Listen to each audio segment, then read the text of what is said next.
எல்லோருக்கும் மேலாக உயர்ந்தவர், உமக்கு மேல் ஒருவரும் இல்லையே. அல்லேலூயா, அல்லேலூயா, அல்லேலூயா, ஆமென்.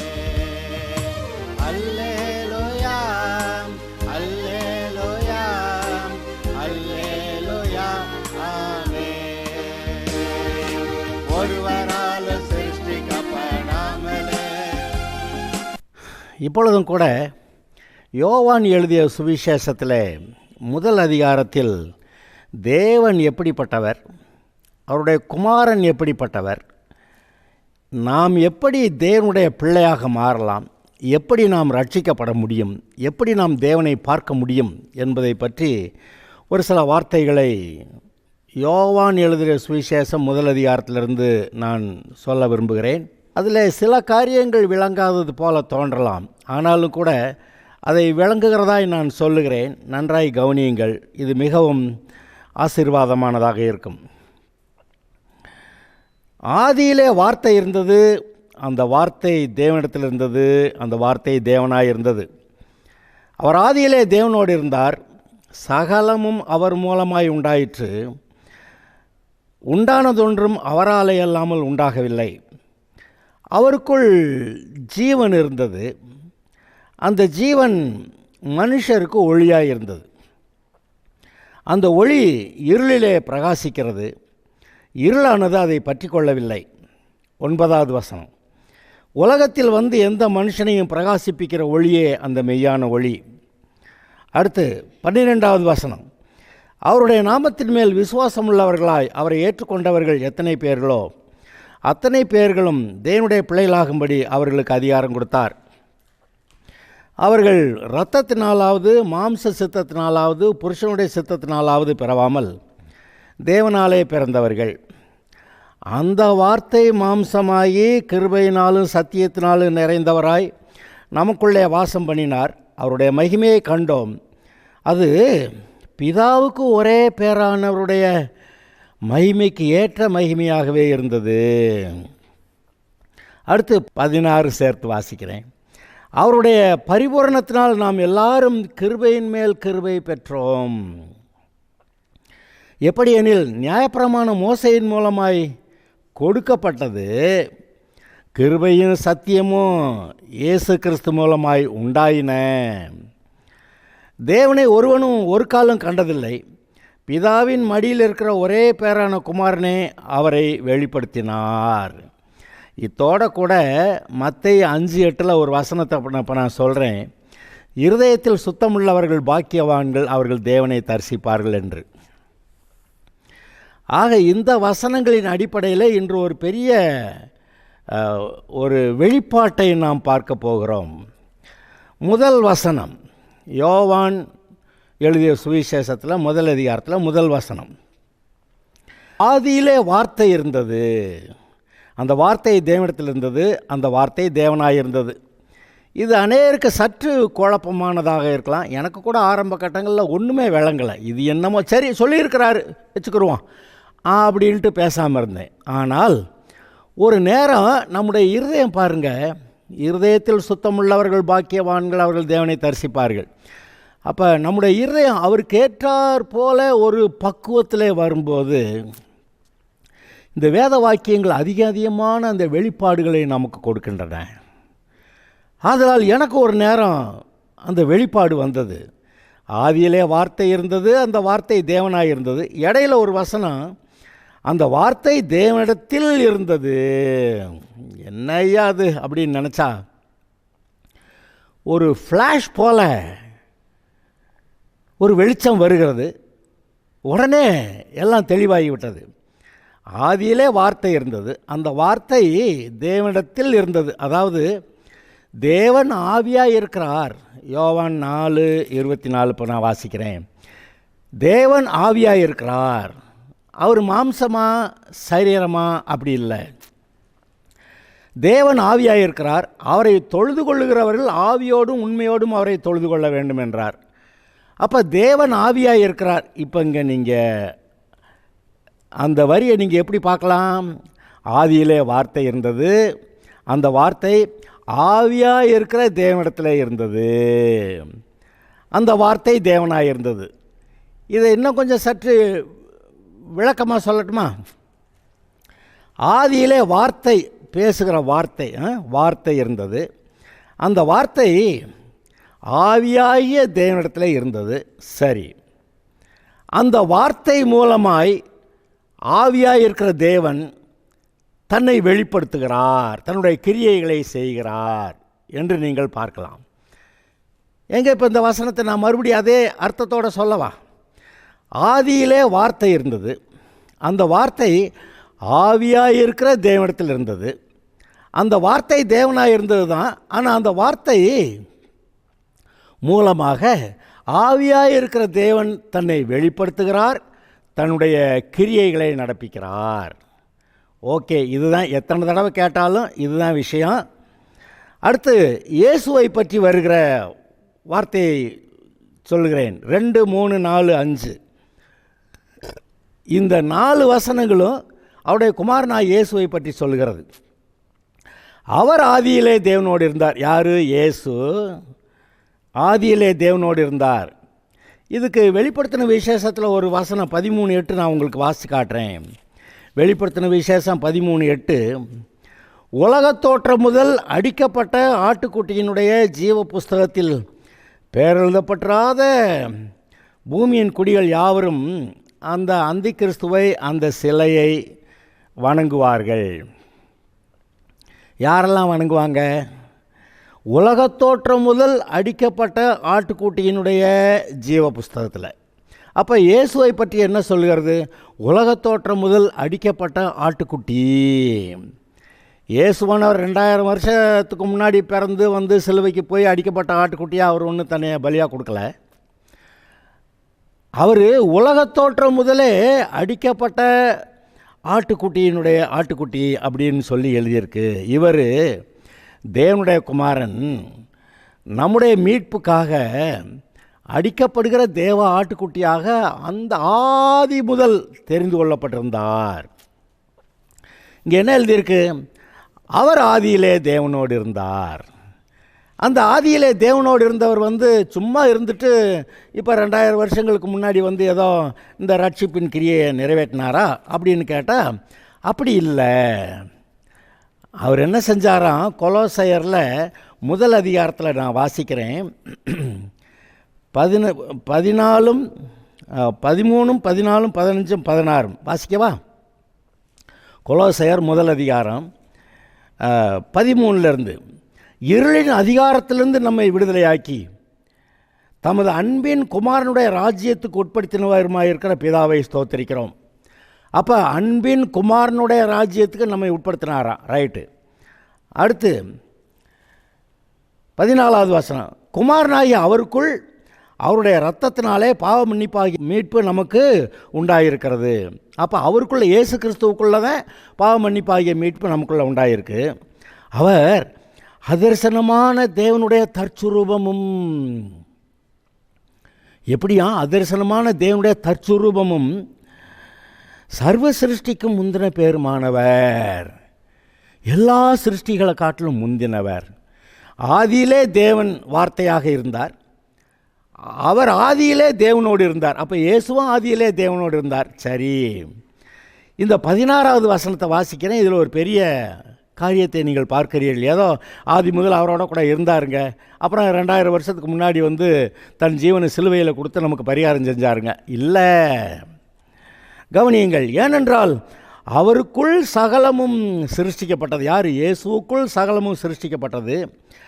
பரலோகத்தில் உள்ளவைகளும் பூலோகத்தில் உள்ளவைகளுமாகிய காணப்படுகிறவைகளும் காணப்படாதவைகளுமான சகல வஸ்துகளும், சிங்காசனங்களானாலும் கர்த்தத்துவங்களானாலும் துரைத்தனங்களானாலும் அதிகாரங்களானாலும் சகலமும் அவரை கொண்டும் அவருக்கென்றும் சிருஷ்டிக்கப்பட்டது. யார்? சகலமும் இயேசுவை கொண்டு இயேசுவுக்காக சிருஷ்டிக்கப்பட்டது. அப்போ இயேசுவை கொண்டு சிருஷ்டிக்கப்பட்டது, இயேசுவுக்காக சிருஷ்டிக்கப்பட்டது. அப்புறம் 19வது வசனம், சகல பரிபூர்ணமும் அவருக்குள்ளே வாசமாயிருக்கவும். அவர் சிலுவையில் சிந்தின இரத்தத்தினாலே சமாதானத்தை உண்டாக்கி பூலோகத்தில் உள்ளவைகள் பரலோகத்தில் உள்ளவைகள் யாவையும் அவர் மூலமாய் நமக்கு ஒப்புரவாக்கி கொள்ளவும் தேவனுக்கு பிரியமாயிற்று. ஆஹா, அப்போ பிதா தேவன், அவர் எல்லாரை காட்டிலும் உயர்ந்தவர். குமாரனும் ஆதி முதல் இருந்தார், அடிக்கப்பட்ட வண்ணமாக. ஆனால் சிருஷ்டிப்பிலே பிதாவாகிய தேவன் அவரை கொண்டு அவருக்காக எல்லாவற்றையும் சிருஷ்டித்தார். இந்த குமாரனுக்குள்ளும் சகலமும் பரிபூரணமாக இருந்தது. இன்னொரு வசனம் 2:9 கூட நான் வாசிக்கிறேன். ஏனென்றால் தேவத்துவத்தின் பரிபூரணமெல்லாம் சரீர பிரகாரமாக அவருக்குள் வாசமாக இருக்கிறது. இயேசுவானவர் 2வது ஆளுன்னு சொன்ன உடனே அவர் ஏதோ தரக்குறைவாக நீங்கள் நினைக்க முடியாது. ஏனென்றால் 2:9 சொல்லுகிறது, தேவத்துவத்தின் பரிபூரணமெல்லாம், பிதாவாகிய தேவனுடைய பரிபூரணமெல்லாம் சரீர பிரகாரமாக இயேசுவுக்குள் வாசமாக இருக்கிறது. அப்போ தேவத்துவத்தோடைய சகல காரியங்களும் இயேசு பூமியில் சரீரத்தில் வந்தாரே, அவருக்குள்ள அந்த தன்மைகள், அந்த சொரூபம், அந்த வல்லமை, அந்த வார்த்தை எல்லாம், அந்த மகிமை எல்லாம் அவருக்குள் இருந்தது.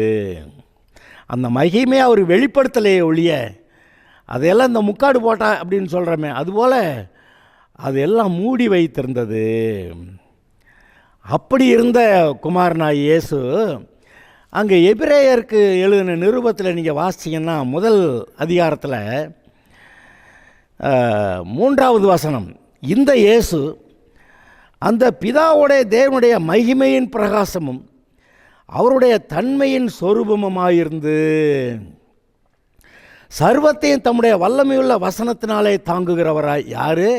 இந்த இயேசு சர்வத்தையும் தம்முடைய வல்லமையுள்ள வசனத்தினால் தாங்குகிறவராய், தம்மாலே தாமே நம்முடைய பாவங்களை நீக்கும் சுத்திகரிப்பை உண்டு பண்ணி உன்னதத்தில் உள்ள மகத்துவமானவருடைய வலது பாரிசத்திலே உட்கார்ந்தார். சரி, அப்போ பிதாவை பற்றி பார்த்துட்டோம். இப்போ குமாரனாகிய இயேசுவை பற்றி பார்த்துட்டோம்.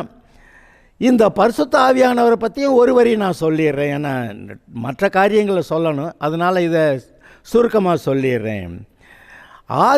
ஆதி ஆகமத்திலே முதல் அதிகாரம் முதல் வசனம், ஆதியிலே தேவன் வானத்தையும் பூமியை சிருஷ்டித்தார்.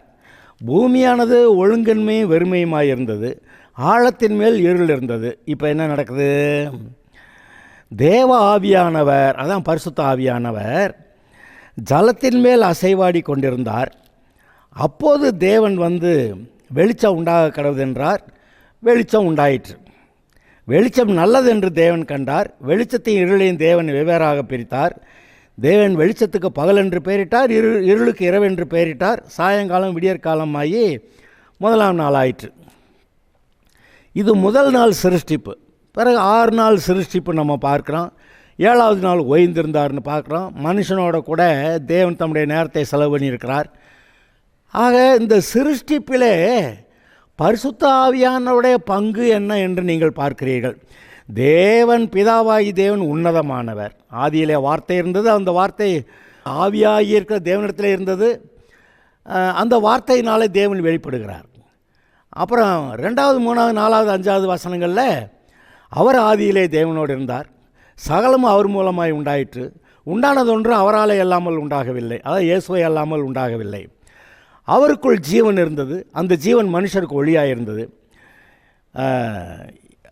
அந்த ஒளியானது இருளே பிரகாசிக்கிறது. இருளானது அதை பற்றி கொள்ளவில்லை, அதை மேற்கொள்ளவில்லை, அதை ஜெயிக்கவில்லை. அப்புறம் இந்த உலகத்தில் வந்து எந்த மனுஷனையும் பிரகாசிப்பிக்கிற ஒளியே அந்த மெய்யான ஒளி. இதையெல்லாம் பார்த்தோம். இதுதான் இயேசுவை பற்றி சொல்லப்பட்டது.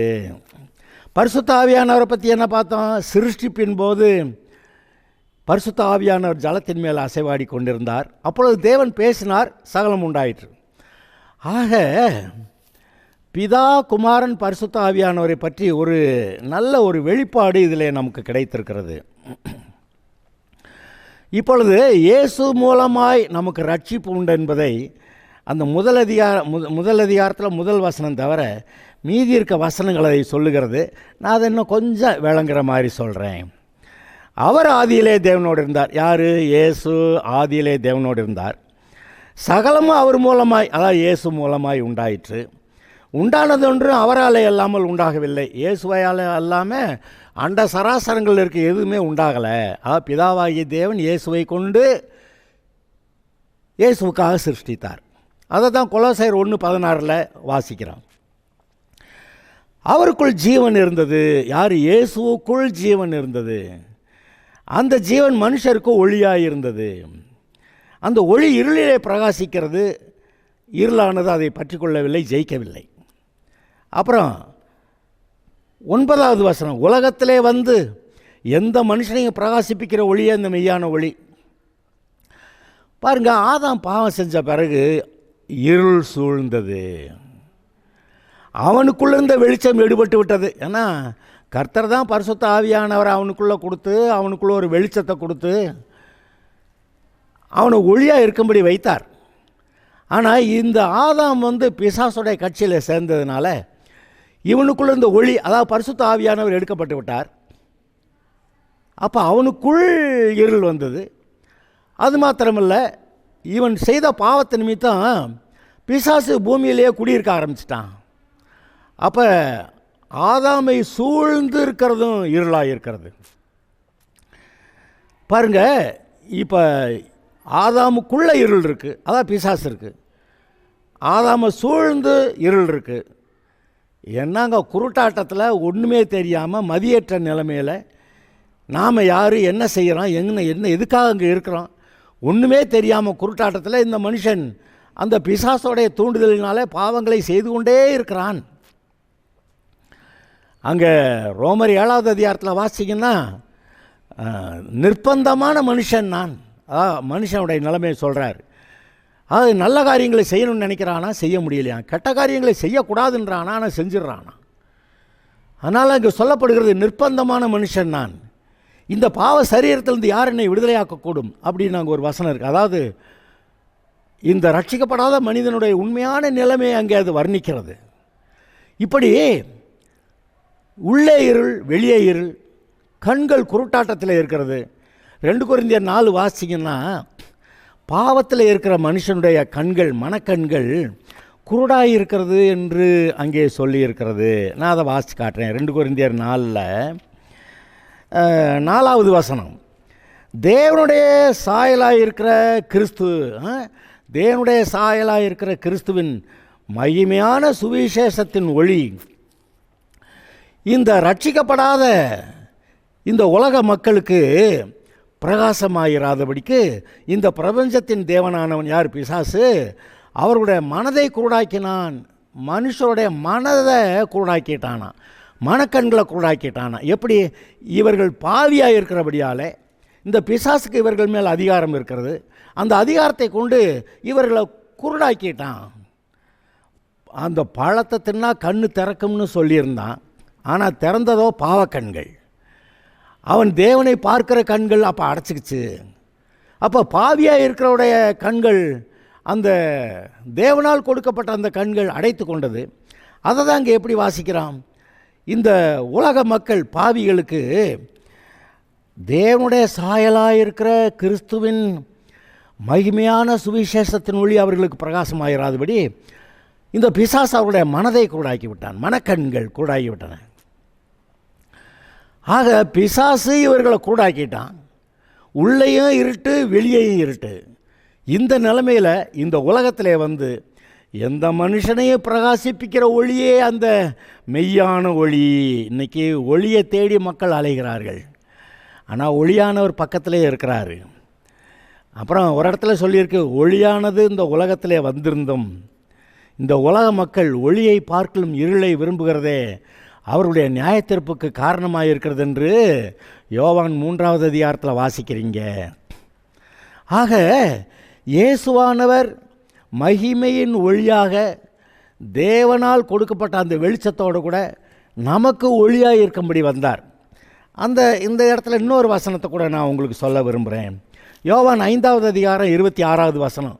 அதாவது ஏதோ இப்படி இயேசுவானவர் 2வது பிளேஸில் இருக்கிறாருங்கிறதுனால அவரை யாரும் தரக்குறைவாக எடை போடக்கூடாது என்பதற்காக மறுபடியும் இதை இன்னொரு விஷயத்தை சொல்லுகிறேன். யோவான் 5:26, பிதாவானவர் தம்மில் தாமே ஜீவன் உள்ளவராக இருக்கிறது போல குமாரனும் தம்மில் தாமே ஜீவன் உள்ளவராக இருக்கும்படி அருள் செய்திருக்கிறார். அதாவது பிதாவாகிய தேவன் தம்மில் தாமே ஜீவன் உள்ளவர். அவருக்கு வேறு யாருடைய எந்த உதவியும் வேண்டாம். அவர் விரும்புகிற காரியங்களையெல்லாம் செய்து முடிக்கக்கூடிய அந்த திறமை உள்ளவர். என்ன நடந்துருச்சு? குமாரனும் கூட தம்மில் தாமே ஜீவன் உள்ளவராக இருக்கும்படி பிதாவாகிய தேவன் அருள் செய்திருக்கிறார். அப்போ அந்த தேவனுடைய தற்சுரூபமாய், அதர்சனமான தேவனுடைய தற்சுரூபமாய் இருக்கிறவர் பிதாவாகிய தேவனுடைய அந்த மகிமையெல்லாம் இயேசு கிறிஸ்துவுக்குள் சரீர பிரகாரமாக வாசமாக இருந்தது என்று அங்கே கொலோசையர் 2:9 வாசிக்கிறோம். அப்புறம் இயேசுவானவர் தாம் விரும்பினவர்களெல்லாம் உயிரோடு எழுப்பும்படியாக அவருக்குள் ஜீவனை பிதாவாகிய தேவன் அருளியிருக்கிறாருன்னு. அப்போ 2 பேரும் சமமா அப்படின்னு கேட்டால் சமம் ஒரு விதத்தில் சமம். ஆனால் இன்னொரு விதத்தில் இயேசுவானவர் பிதாவாகிய தேவனுக்கு சதா காலமும் கீழ்ப்படிந்திருப்பார் என்று அங்கே சொல்லியிருக்கிறது. அது எங்கே இருக்குது? 1 கொரிந்தியர் 15வது அதிகாரத்தில் நான் இதை வாசிக்கிறேன். 27, 28, 29. சகலத்தையும் இயேசுடைய பாதத்துக்கு பிதாவாகிய தேவன் கீழ்ப்படுத்தினாரே, ஆகிலும் சகலமும் அவருக்கு, அதாவது குமாரனாய் இயேசுவுக்கு கீழ்ப்படுத்தப்பட்டது என்று சொல்லியிருக்கும்போது சகலத்தையும் அவருக்கு கீழ்ப்படுத்தினவர் கீழ்ப்படுத்தப்படவில்லை என்பது வெளியரங்கமாக இருக்கிறது. பிதாவாகிய தேவன் இயேசுவுக்கு கீழ்ப்படுத்தப்படவில்லை. நம்பர் 1. சகலமும் அவருக்கு கீழ்ப்பட்டிருக்கும்போது தேவனே, அதாவது பிதாவாகிய தேவனே சகலத்திலும் சகலமாக இருப்பதற்கு குமாரன் தாமும் தமக்கு சகலத்தையும் கீழ்ப்படுத்தினவருக்கு கீழ்ப்பட்டிருப்பார். எப்படி? பிதாவாகிய தேவன் கீழ்ப்படுத்தப்படலை. 2வது, குமாரன் பிதாவாகிய தேவனுக்கு சகலத்திலும், பிதாவாகிய தேவனே சகலத்திலும் சகலமாக இருப்பதற்கு குமாரன் தாமே அவருக்கு சகலத்திலும் கீழ்ப்பட்டிருப்பார் என்று நீங்கள் வாசிக்கிறீர்கள். ஆக பிதா குமாரன் 2 பேரும் சமமாக இருக்கிறதாக எல்லாம் சொல்லப்படுகிறது. இப்பொழுதும் பிலிப்பியர் 2வது அதிகாரத்தில் 5வது வசனத்திலிருந்து நான் உங்களுக்கு வாசிக்கிறேன். கிறிஸ்து இயேசுவில் இருந்த சிந்தையே உங்களிலும் இருக்க கடவுது.